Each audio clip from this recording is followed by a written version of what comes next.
एक हरा भरा गांव था सोनपुर। गांव छोटा था, लेकिन वहां के लोग एक दूसरे को अच्छी तरह जानते थे। गांव के बीचों बीच एक बड़ा पीपल का पेड़ था। उसके नीचे रोज शाम को गांव के बुजुर्ग बैठकर बातें किया करते थे। उसी पीपल के पेड़ से थोड़ी दूर एक छोटी सी दुकान थी।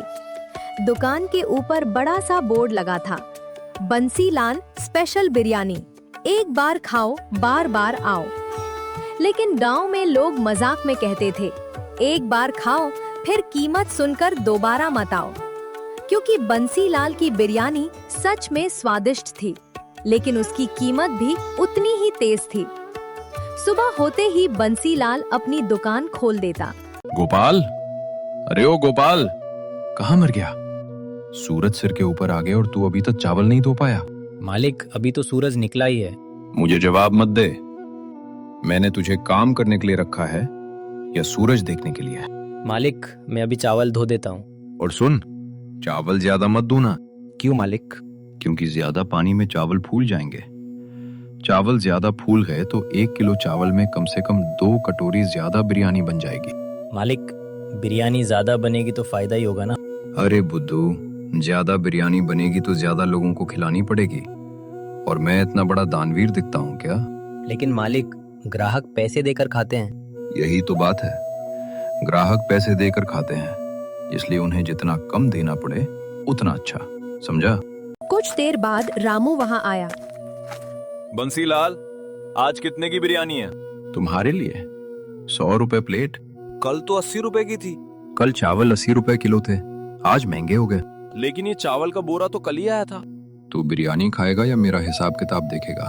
बिरयानी खाऊंगा भाई, लेकिन कीमत सुनकर पेट पहले ही भर गया। जिसे खाना है खाए, जिसे नहीं खाना वो रास्ता ना पे।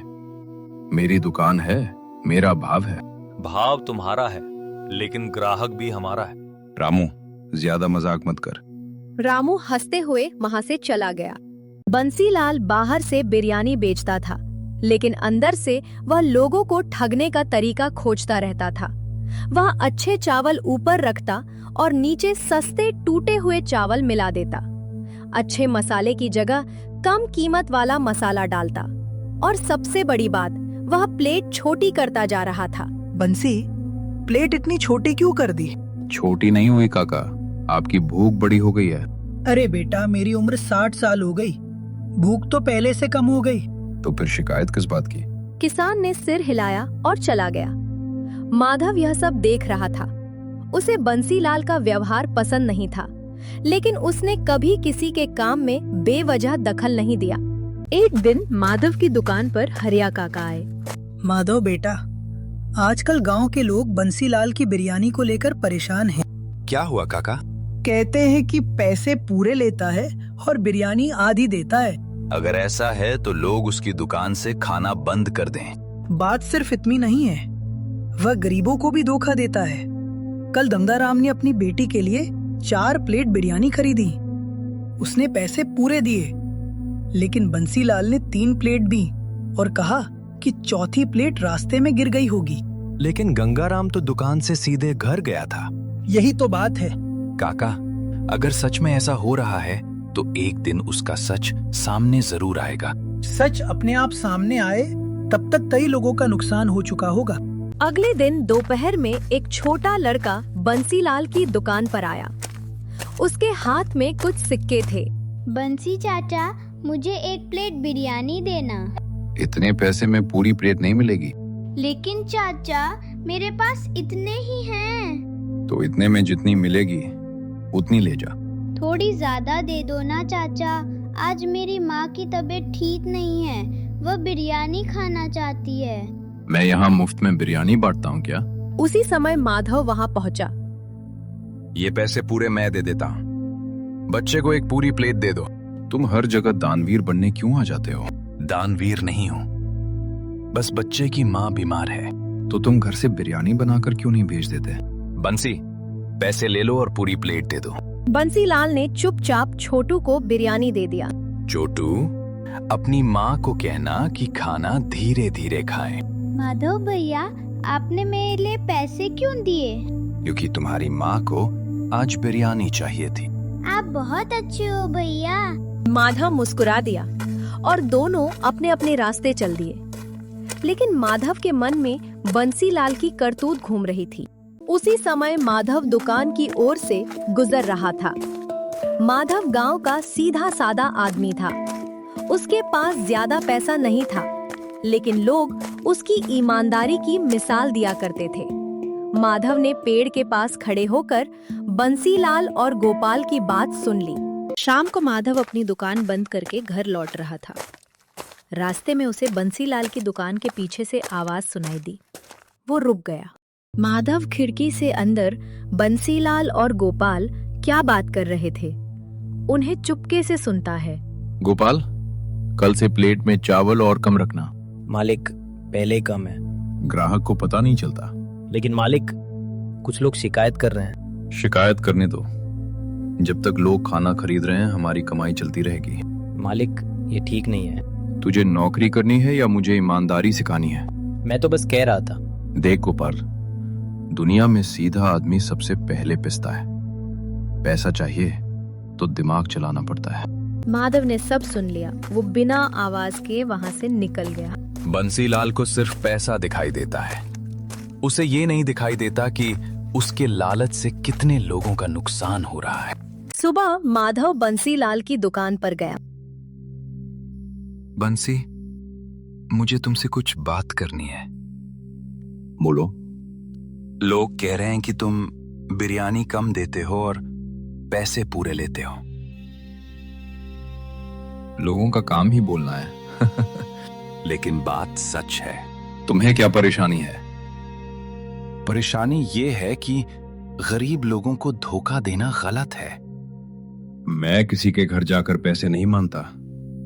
लोग खुद मेरी दुकान पर आते हैं। लोग भरोसा करके आते हैं। भरोसे से मेरा पेट नहीं भरता, पैसा भरता है। पैसा कमाना गलत नहीं है बंसी, लेकिन बेईमानी से पैसा कमाना गलत है। तुम्हारे पास पैसा नहीं है, इसलिए तुम्हें ईमानदारी अच्छी लगती है।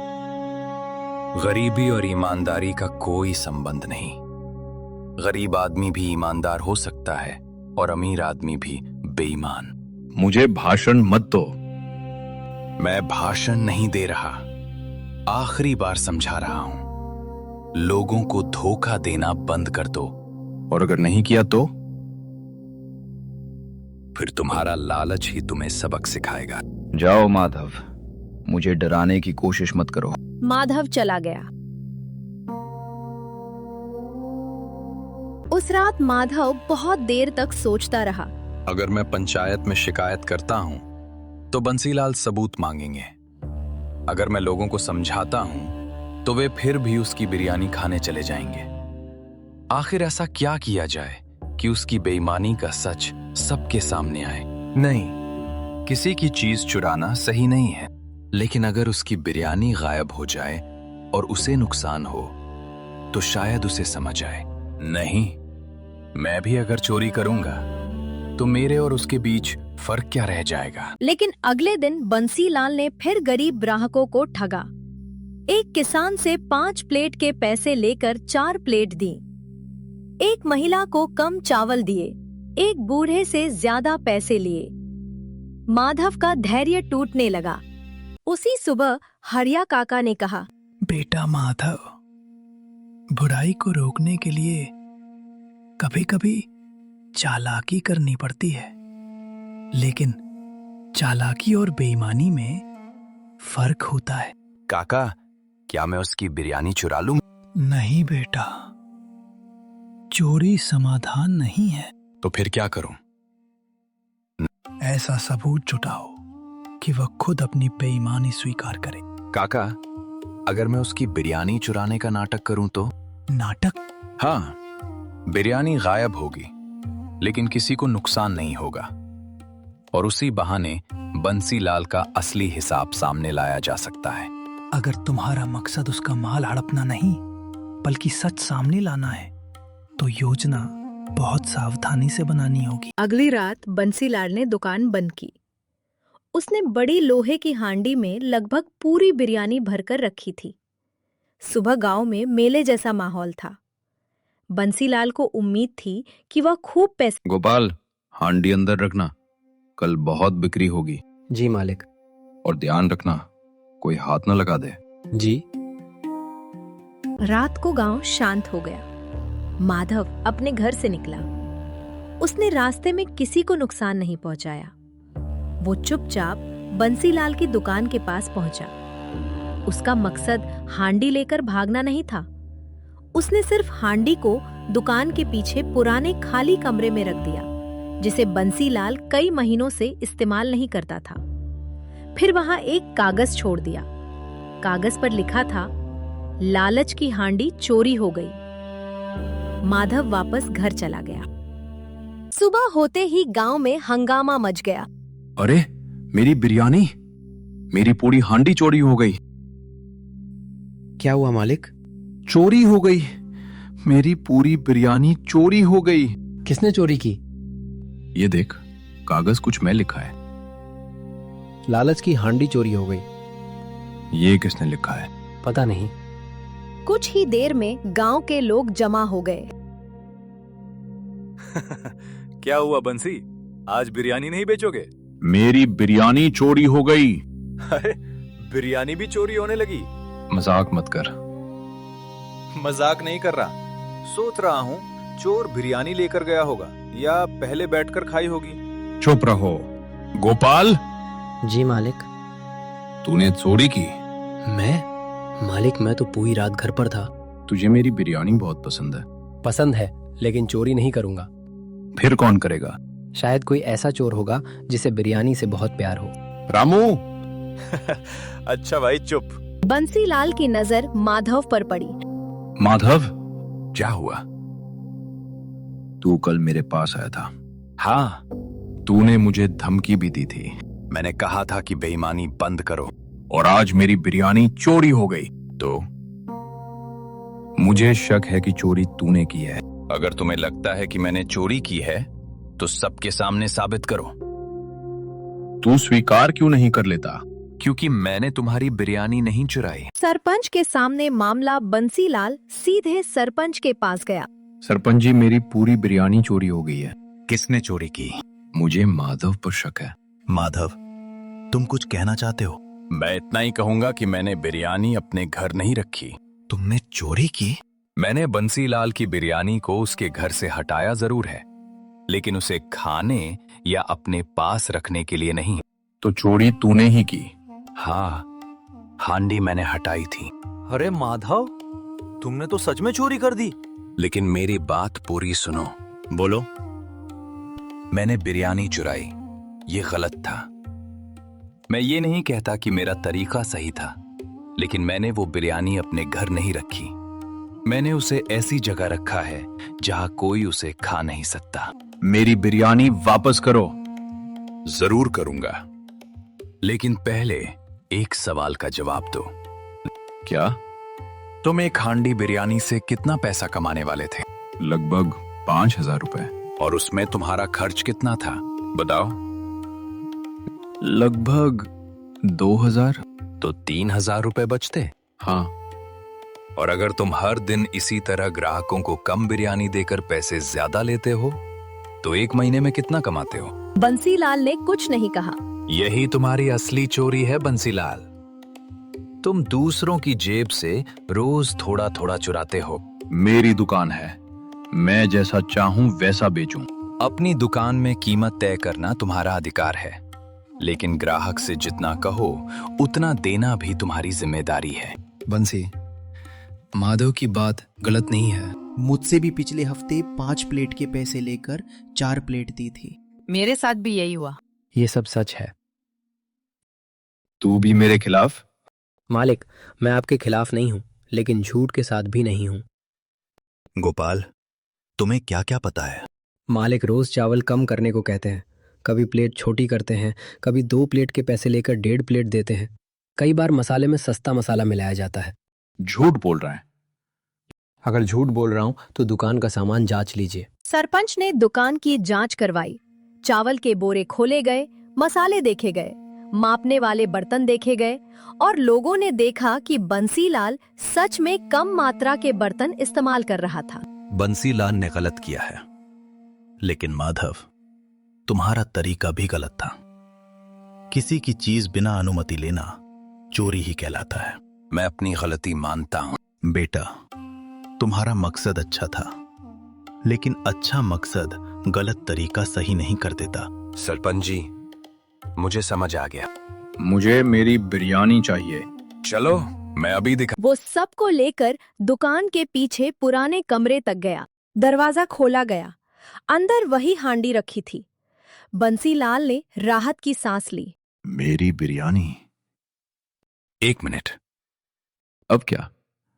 पहले सबके सामने वादा करो कि आज के बाद किसी ग्राहक को कम खाना नहीं दोगे, और जितने लोगों को कम बिरयानी दी है उनका हिसाब करके पैसा या खाना वापस करोगे। इतना नुकसान मैं कैसे भरूं? जिसे तुमने सालों में थोड़ा थोड़ा करके नुकसान दिया है, उसे एक दिन में वापस करना कठिन होगा, लेकिन शुरुआत तो करनी होगी। अगले दिन बंसीलाल ने दुकान खोली। पहला ग्राहक आया। 1 प्लेट बिरयानी देना। फिर दूसरा ग्राहक आया।